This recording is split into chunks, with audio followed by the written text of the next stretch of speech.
Okay, so today I got this E83 X3 oil pan back from the aluminium welder.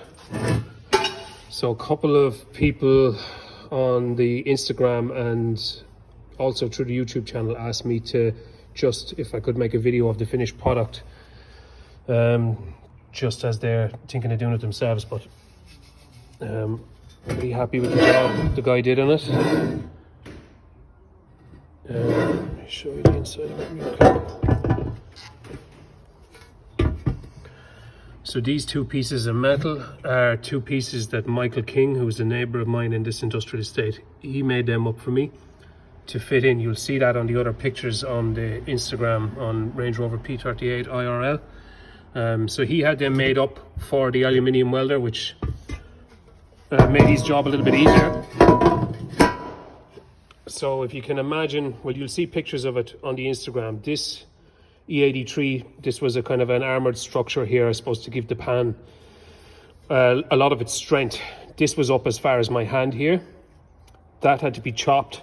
There was a circular, this was a circular piece, so I chopped it into that using Tams and Smith's. This was all Tams and Smith's idea to use this oil pan. So I just basically, she gave me measurements and stuff like that. She showed me pictures of what she had done. So I just went and tried my best to copy what she had done. So you'll see that this piece here originally, that came out to where my finger is here and shot down. So that's been scalped here on the corner. This piece then obviously has been completely cut. This was a, we'll say, squared off piece.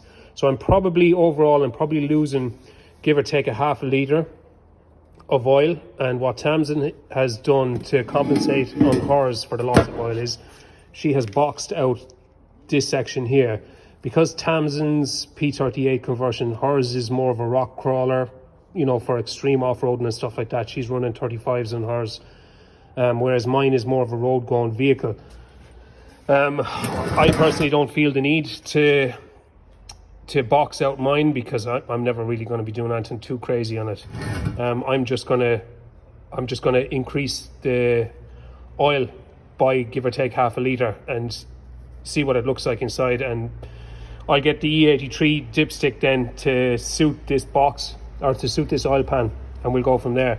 So that's a piece now I've been waiting for quite some time, because what this oil pan lets me do now is, because I have it, I can switch it out with the oil pan that's on the M57N engine, and I can start test fitting my engine. So I'll just show you where we're at. What have we done since? So been coming and going bits and pieces here and there. So there was absolutely no need for me to do this. There was no need for me to zinc prime the chassis and stuff like that, because there was no rust anywhere in this P38.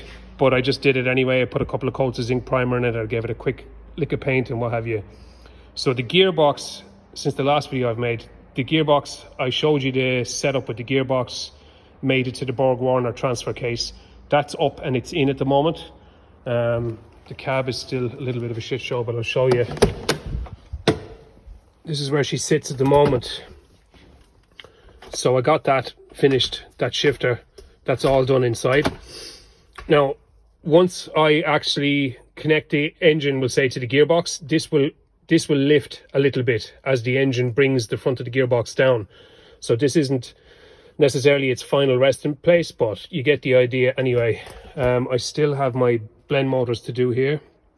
That'll be a job for next week. I'm going to order them from Trilix above in the north, and we'll get them sorted. I'm just going to get a new set of blend motors altogether. Just do it once. What else? So this is where some of you will start giving me shit now because I have the compressor out. This lady, as you know, is on springs. So any of you purists, I don't want to hear any coils versus springs debate. I'm not interested in listening to that kind of shit. You're entitled to do whatever you want to your own P38. That's fine. This lady, for me, is something I'm going to be bringing all over Europe. And I just don't want and I don't need the hassle of P38 electronic air suspension. It's my own decision and I'm quite happy with it. So anyway, that compressor is out. There's no need for it to be there, seeing as it's not being used. This is my IP67 box, so that's where my ECU is going to sit. Here on the engine itself, so I have the compressor, the AC compressor off at the moment. I have it on my little vise here, and I'm going to change the oil on that while it's off. Once the oil is changed, that compressor will go back onto the engine, along with the turbo. Turbo will bolt up here. Where am I going? Turbo will bolt up here, and I'll put the compressor and I'll put the turbo on, and then I'm going to test fit it, and I'm going to see if the turbo, this is the problem area here, this will say the power steering box and those 4 bolts that house it. So if it's going to strike anything, it's going to strike them. So there's going to be a couple of efforts, obviously test fitting it to get it right, and I may have to alter the positioning of the compressor. I may have to alter this bracket on the compressor in order to make it work properly, but I'll keep you updated. There'll be constant pictures between now and the time it's finished on the Instagram, and any videos I make will go up on the YouTube channel. So yeah, that's where we're at for now.